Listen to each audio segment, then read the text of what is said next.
Al tikre alichot, ela alachot. Beruchim tiyu, rabotai. 6 Av aujourd'hui. Hier, on a partagé ensemble un commentaire de Or HaChaim Akadosh, Rabbi Chaim Ben Attar, que je pense absolument d'essayer de faire le petit résumé dans les 3 minutes qu'on a, parce que avant le 9 Av, il nous donne 9 stations ou 9 façons de faire dans notre vie pour être collé à Dieu. On vient de lire, comme on va lire Shabbat, que Moshe Rabbeinu, dans son testament, il va citer 9 endroits où il y a eu des petits problèmes. 10 Av, on a vu, c'est en hébreu Zav, c'est l'or, le veau d'or. Hatzerot, il y a eu l'histoire avec Myriam. Le Or HaChaim Akadosh, regardez comment c'est beau, je vais essayer de me rappeler avec vous. Il nous apprend que pour être proche à Dieu, il faut commencer d'abord. Elle est à Devarim, c'est quoi la première chose? Be'ever ayarden. Ever en hébreu c'est ivri, on est des hébreux. C'est quoi hébreu? C'est contre-courant, de l'autre côté. Chaque poisson qui est contre-courant, c'est qu'il est vivant. Alors première chose, il faut être fier qu'on n'est pas de le même côté que tout le monde et on a des règles différentes. 2, à Yarden, en hébreu c'est quoi Yarden? Descendre. Il y a des descentes dans la vie. Savoir prendre les choses d'une manière, comme Rabbi Nachman, il vient bien sûr, il dit après le toboggan. Mais on n'est jamais que en haut. Il faut savoir d'être de l'autre côté, mais qu'il y a des descentes. Yarden. On continue. Bam Midbar. Bon, Moshe l'a dit, c'est dans le désert. Mais le Or HaChaim Akadosh, il dit, la Torah elle a été donnée dans le désert, c'est un signe de humilité, modestie. Ils sont tous pareils dans le désert. Il n'y a pas de surprise. Tous, on est des graines de sable, nafshi, karfar, la koltier. Chacun, il est comme l'autre. Après, Ba'arava. C'est quoi Arava en hébreu? On dit Arev.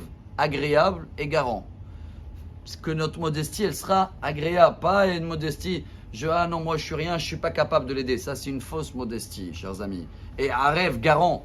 Quand quelqu'un il a besoin de moi, c'est que même si c'est un voisin, il faut que je vois comme si c'est mon frère. Mol souf. Le Or HaChaim Akadosh dit il faut lire Moul sof. Chaque jour il faut le vivre, voir comme si c'est le dernier jour devant nous. C'est les maximes des pères, 3e chapitre. Akavia ben Malalel. Toujours regarde l'ifnemi ata'ati l'itentin vechashbon. Après, ben Paran ou ben Tofel. Incroyable. Paran, ça vient du mot PR, royal. Tofel, inquiétude, pas très bien.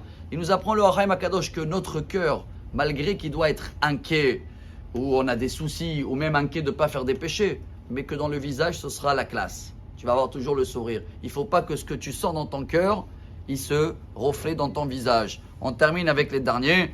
Vélavan, lavan blanc, il faut que le cœur, à nous, il ne fait pas du mauvais sang.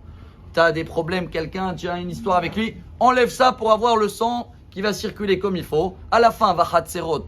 C'est les endroits où il faut venir étudier, fixer de temps dans l'étude. Hatzerot Hashem, c'est les synagogues, Bet Midrash. Et le dernier, royal, celui-là c'est le loto.